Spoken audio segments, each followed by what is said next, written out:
listening to Draw and Talk, a show about indie comics and making comics, with your host, Tyler Carpenter.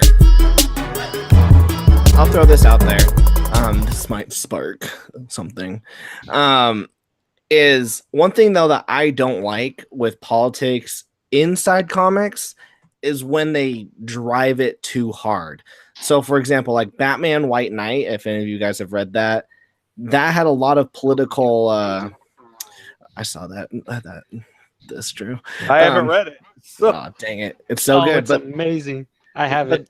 There's politics in there, but it's like you have to, like, you read it, and if you can either read it and you're like, that was really entertaining, but if you really read it, you can see, oh, wow, he's trying to tell a political story as well, and you can get something out of it. What I don't like, though, is if I read a comic book and then the character is just like, I would hit you, but you're a woman, and because of, and then they give you all like the typical like I'm not gonna hit you because you're a woman and you've been oppressed, and they literally say like the most unhuman dialogue just to get out their political message. That for me is when I'm just like, where but that's just clunky. Don't you think that's just clunky dialogue? Like and I think that's on the I think that's on the writer. That's not on the comic book. That's just on the writer who did not convey their message. They're just like, let me just shove it, because no one talks like that. I wouldn't be like, if someone's like, how's your day going? Well, as a half Asian, half American male who has to live through the society child, I mean, no one would talk. I'd be like, my day's fine. So did that type of stuff happen in White Knight or what? No, that stuff was so White Knight was a good example of how to do it. Very super good. Extremely a bad example. So good. A bad example? I mean, I don't know. I think The Authority, which was a great comic at the time, kind of veered between the two extremes, because when it was on point, like the politics of it were just part of the story, and it made you think, like what would this very proactive, group of superheroes, how would that make you feel if that was going on? But towards the end of it, when it started to kind of get towards the end of a run, I think it did start to get a little heavy-handed. And I think that's what you're talking about and there's always a danger if you're trying to do something with a message about getting a little too, what they call Pollyanna-ish about it. Like no one wants to feel sermoned, but it's, mm-hmm. I don't know. I as a writer, sometimes you don't know that. I have sympathies for the writers who end up doing stuff like that, because sometimes you don't know that you've done it until you're pretty far along in the process. Because you just feel passionate about a particular issue and you're trying to talk about it. I think if it's just, I don't know, like for me, when I make comics and when I read comics, especially with like comics that like you've had history, like for example, let's take Hawkeye, the male Hawkeye. He has this huge history of being a criminal and then a superhero. He's jacked. He has tons of experiences, and then and I love the female Hawkeye. She's freaking awesome. But then sometimes you'll get her series, and when the writer will then make her more masculine than the male Hawkeye just for like a political thing. You're like, how come male Hawkeye is freaking out over like a knife being thrown near him? He should this should be nothing. This should be like an everyday thing for him. That's like for me. That's for me. I mean, I still read those comics. I love them, but there's times where I feel like they'll do something with the character to change it to fit maybe a political view. I don't know. Does anyone have like any experiences? Yeah.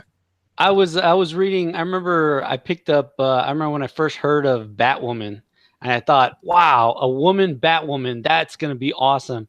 Like I read that she was gonna be a lesbian and that she was gonna have a relationship with God, I forgot. Renee Montoya. Right. So I was like, wow, this is going to be a freaking awesome comic, and I can't wait to read it.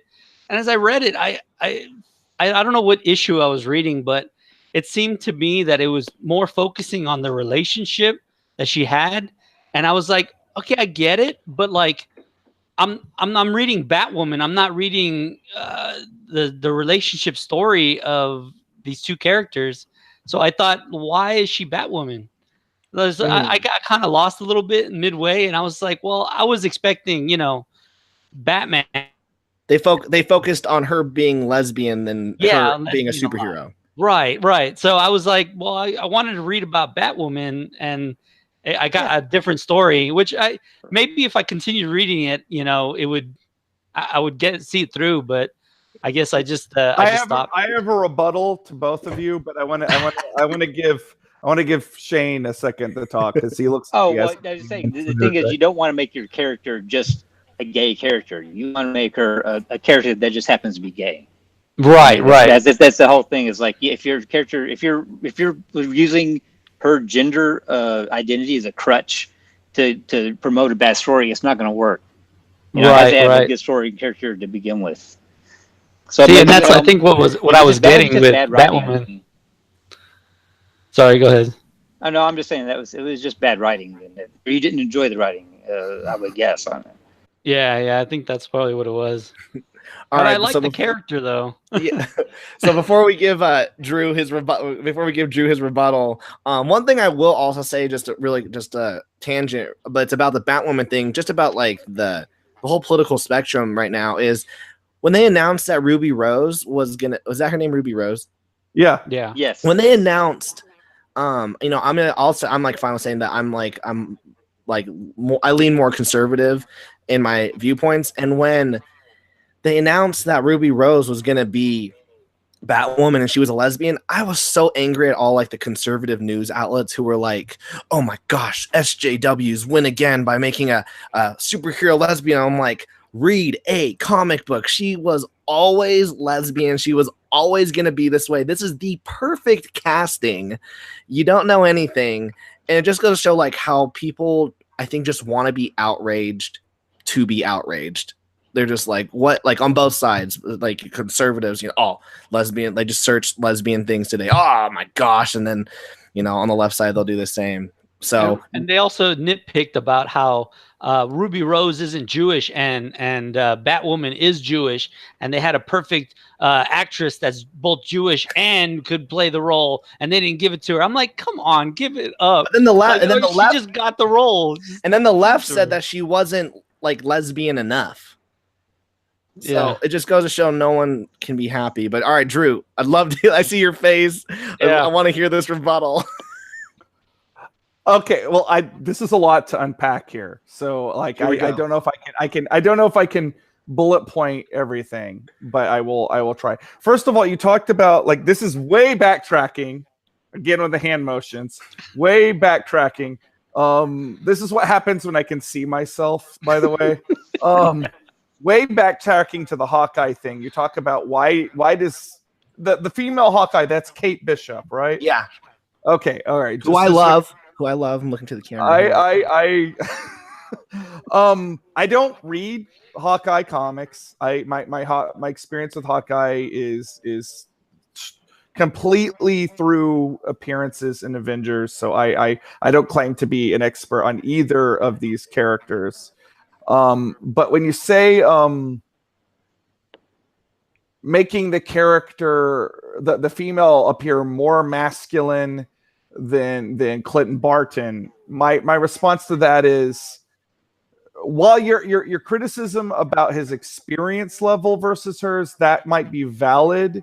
What is masculine and what is feminine? That would be my response. And I say this is like a self-proclaimed redneck from Texas, but what masculine and feminine are largely a spectrum. That's true. And, maybe that was the wrong term. Probably like in terms of experience. Why does she have all the knowledge of what to do in an attack and he's all like, oh my gosh, I don't know what to do. And that seems valid to me, having not read those comics. Like I have express that. I have almost no experience with the Kate Bishop version of Hawkeye. I don't read as much Avengers comics as I should, but I'm mostly a Fantastic Four guy when it comes to Marvel. So I'm a bit of an odd duck. But okay, so Batwoman, the relationship thing, and again, haven't read these comics. I haven't read any of the Batman line and going on a decade. So like I don't really know what's going on with the Batman characters. I will probably watch the show when it comes out because I am a big fan of the CW DC shows. I actually just got done watching Black Lightning, which kicks ass. And I'll no doubt watch Batwoman when it comes out. And I like The Flash. I like all of those shows. So I'm excited about it, but I don't have much of an experience with the comic. But I will say, why are they showing so much of the relationship? My response to that would be probably because gay relationships in comics are still such a rarity that they are wanting to get the people who were drawn to the comic because of that. They're probably wanting to give them that because, how many heterosexual relationships do we have? Like Lois and Clark Kent, Reed Richards and Sue Storm, Cyclops and Jean Grey, or Cyclops and Emma Frost, depending on which decade you're in. Like the majority, of relationship, every person Peter Parker has ever been hooking up with, the majority of relationship drama in comics is heterosexual. So this carve out a little time and show that. They probably felt like it was necessary to because, again, it goes back to that thing I'm saying, like people who feel underrepresented, they deserve to feel represented and, like to see, their love story, reflected in a fiction that they like. And, maybe it was handed very, very clunkily. I don't know. I didn't read it. I know you were there for like, bang, biff, pow, Batman kind of action. So I'm not criticizing you saying, okay, not for me, because, everybody has the right to opt out of a story that they're not enjoying. But as far as why was there and why that was done in that particular way, as someone that is running a line of comics and, has been, writing a line of comics now for over a decade, that would be my guess on behalf of the creative team and the editorial team. And maybe it was just the marketing. You're going in thinking you're gonna go like read a superhero book. When you don't get that, I mean, I'm gonna bring it back to Hawkeye, the Matt Fraction run. But their 5-volume series was marketed as Hawkeye when he's not an Avenger. So most of the time he's just in a t-shirt in his apartment, like eating pizza. And so when I picked up that book, I wasn't expecting explosions and action. It was just, what is he doing day of life? So yeah, maybe that's what they need to do is carve out what a lesbian superhero relationship is. I don't know. What do you think, Paulo? Well, because going on with what Drew said, and that's fine. My reaction to it was, okay, this is definitely it's not for you. What I thought. It's not for me, right? And that's why I said, okay, well, it's not. I guess, and that's your right, and that's your right. And I put it down, right?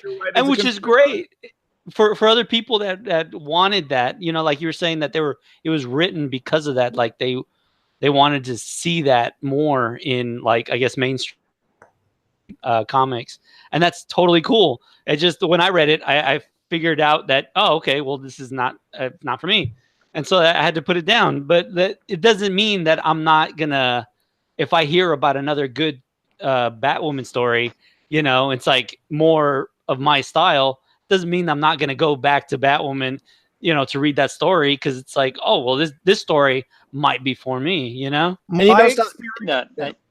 my experience with the Batwoman character is completely from the DC Bombshells book, so that's basically an alternate reality thing. So I'm gonna have to take you on your word that you were reading you wanted to be reading like a superhero book and it felt more like a romance comic, and I get that, but like I'm just trying to come at you as to, you know, why maybe those decisions were made and why that's okay.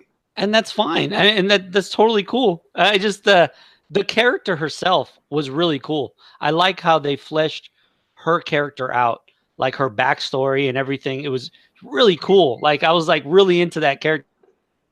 This is going to be awesome. But I guess, you know, thinking of Batman, he's like a detective or a crime fighter, or like the weight of Gotham on his shoulders kind of thing. And like that whole aspect of the Batman sort of, I thought, would be emulated in Batwoman as well, in different aspects, of course, you know, not exactly the same, but it was, I guess it focused more on the relationship aspect. So, but this it didn't make you stop reading comics, though. No, it didn't.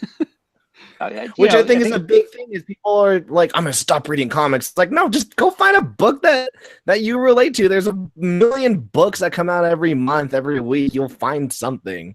I don't know, right. Shane. What is your take on all of this? Just the soap opera aspect of it. You know, the real life, relationships that people have always been around also.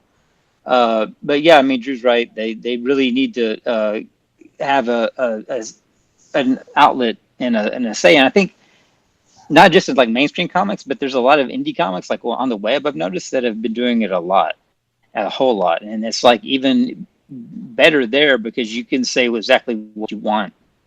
And, everybody might agree with it, but, you know, you don't have a publisher or some money hold you back to say, you know, I can't tell the story exactly the way I want it to. I can't show, you know, a gay male couple and doing whatever they want, you know?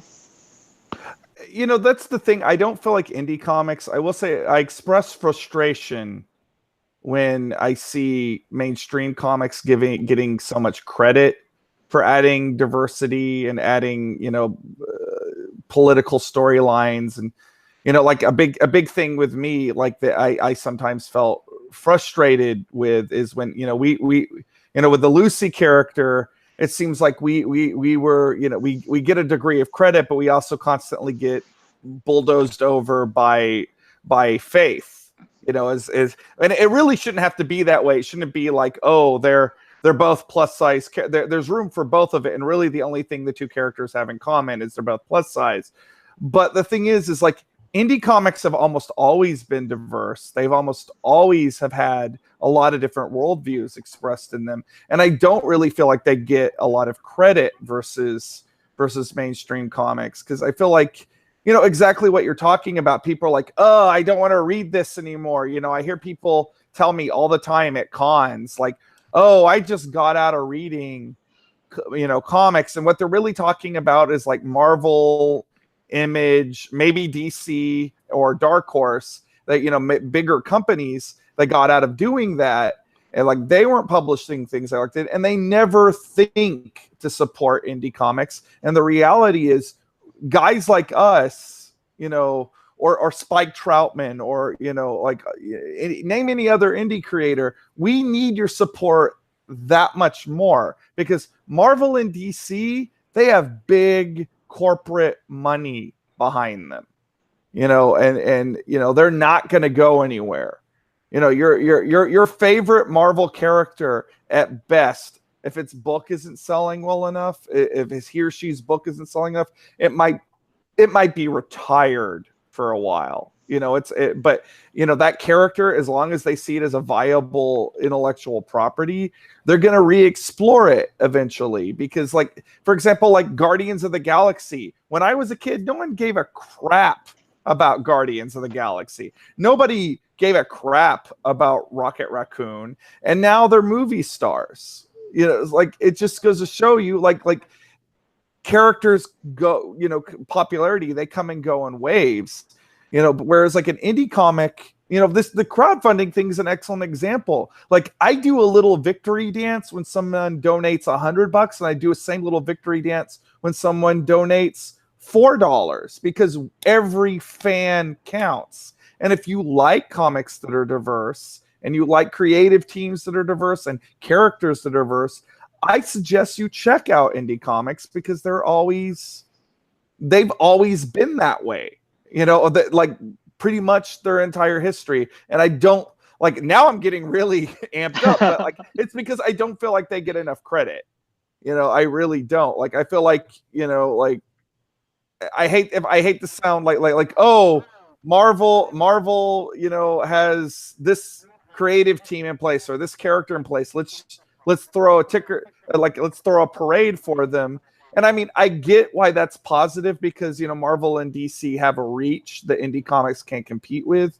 I just wish people would, if they like more of that kind of thing, that they would check out, like maybe check out Halloween Man. We have a plus size character. We have queer characters. We have creative teams with all kinds of background. Like, if you like supporting that kind of thing, maybe check out indie comics. All right, now I'm on my soapbox, so I will I will step back. No, it's true with indie comics. This might be a horrible analogy, but it's like the soldiers that were in the boat and on D-Day. We think of like the people who fought, but we don't think like, what about the people once the doors were down and they were immediately gunned down? Like, they still helped, and I feel like that's like the indie comics where they don't get the credit they deserve because they didn't make it onto the beach, they didn't make it in front of the news, they didn't make it in front of. I know, but yeah. they were part of it. The whole thing, I think, is that indie comics, they're not motivated by the money, and all these big names, they have to know that they can make money off of them, and that's their goal. So when they make comics, they make it specifically to make money. So if they don't see any money being made of that comic, they're not going to make it, or they're not going to back it. But indie comics, I think that's why I love indie comics so much. I mean, my favorite publisher is Oni Press. Because they put out a lot of indie type books, and it's because they go through those risks. Indie publishers go through the risk of publishing things that might not make money, but there's certainly people that go for that sort of stuff, and that's what the big names are already like. They're figuring out that these indie comics, like these little niche things, they make money to the indie comics. So then when they enter the field and they make their characters, or they have a character that's homosexual or something like that, or like a heavy set character like Faith, then they're trying to cash in on that money market. So in an instance, it's like sort of digging into the indie comics. Comics will go, they'll be more widespread, and we can gain more viewers. If they like the Marvel sort of indie risks, then they'll be more willing to look what else is there, what else is out there that Marvel isn't willing to put out that I want to check out, and maybe that we'll get some of that crowd back. That's what I think. What do you think about, Shane, indie comics? I think Paulo's right. Sometimes it's a bit of a flash in the pan for like big characters like Marvel and DC to do that kind of thing, because they're not really putting out any new characters. They're kind of just altering their characters to fit what they think is popular for the bit, and it's going to go back anyway. It's probably going to go back. Whereas indie comics and the characters they make, they're made by the rebel type of people that they're talking about, the transgender people, the queer people, just the misfits, the weirdos, also that are out there. And they're the people that are actually making this themselves. It's not like somebody's trying to make a buck off of them because they're gay or trans or whatever they are. It's them telling their own stories, and I think that's why it's more important than. And although there is some there's definitely it's getting out larger whenever it's in Marvel or DC. That's important also. No, yeah, it's totally true. It's totally true. Like indies, it's all about passion. It's not about money, and we're just trying to tell good stories. Sorry, I think I interrupted you, Drew. Well, I just wanted, before we move off of this topic, and I just wanted to state, so, we keep going back to like like gay people and trans people. So I have a trans character in my comic called Bella, who I had a twin that was killed in a car accident who was trans. And that's the reason why that character exists. It's a tribute to the twin that I lost. And very recently at a con, I had a young trans woman come up and buy some of the comics with Bella in it, and they came back the very next day at the con, and they just talked to me about how much this character means to them, and to the point these guys are making, that we're not doing this to make a buck, we're doing this because we believe in this and we're passionate. That is why I made that character. Right then and there, is that, that there is this person out there that might not necessarily have that many characters they can connect with. And they immediately feel this personal attachment because they're seeing, someone try and handle their story with a degree of sensitivity. And they're seeing, a little bit of their own life reflected. And, I think that is important. And unless you're an Iceman, not Iceman from X-Men, but an Iceman, like someone whose heart is all stony. Like, I don't understand why you can't get why that's not important. Like no one is trying to take your childhood away from you. Like if you love, Bruce Wayne as Batman, or you love Steve Rogers as Captain America, no one can take your memories of those characters away from you, and the version you grew up. Your childhood is set in stone. It's safe, but if people want to introduce these new characters and characters that reflect more of the world that actually is out there, instead of just like the an all white heterosexual homogenous worldview, like I think that's really important. And again, like I don't mean to dismiss the feelings of anybody anybody else, but I just don't understand how I do have a hard time wrapping my head around, like, why can you not see that is important? Because literally this one fan, that is why I did it. Like, hopefully other people will connect with that character, but like, if I was hit by a bus tomorrow, I will be happy that I made that comic because of that one reaction. That I knew that this meant that much to that one person. And, when we create a comic, that's what we do it for. We don't do it for money. We do it because we must. Boom. I think that's a good way to end this episode right there. We make comics because we must. Everyone, I want to thank Drew, Paulo, and Shane for being on the show. We kept it very civil. Go us. Yes. It goes to show that you can have differing views, and you can have rebuttals, and you can go back and forth. And as long as you have these good civil conversations, that's how we as a human race are going to move forward. So everyone, go down to the link, the description in the link, and go check out their Indiegogo. Check out the page, support it if you can. They got a crap ton of rewards. Check out them. A metric crap time. What? A metric crap time. Yeah. Check them out on Comicsology as well, and always support indie comics. If you don't like what DC's putting out, if you don't like what Marvel or Image or Dark Horse or Oni or any of the crap ton of comic book publishers, if you don't like what they're putting out, I promise you can find an indie comic or a web comic and support them. And you know what you could do as well?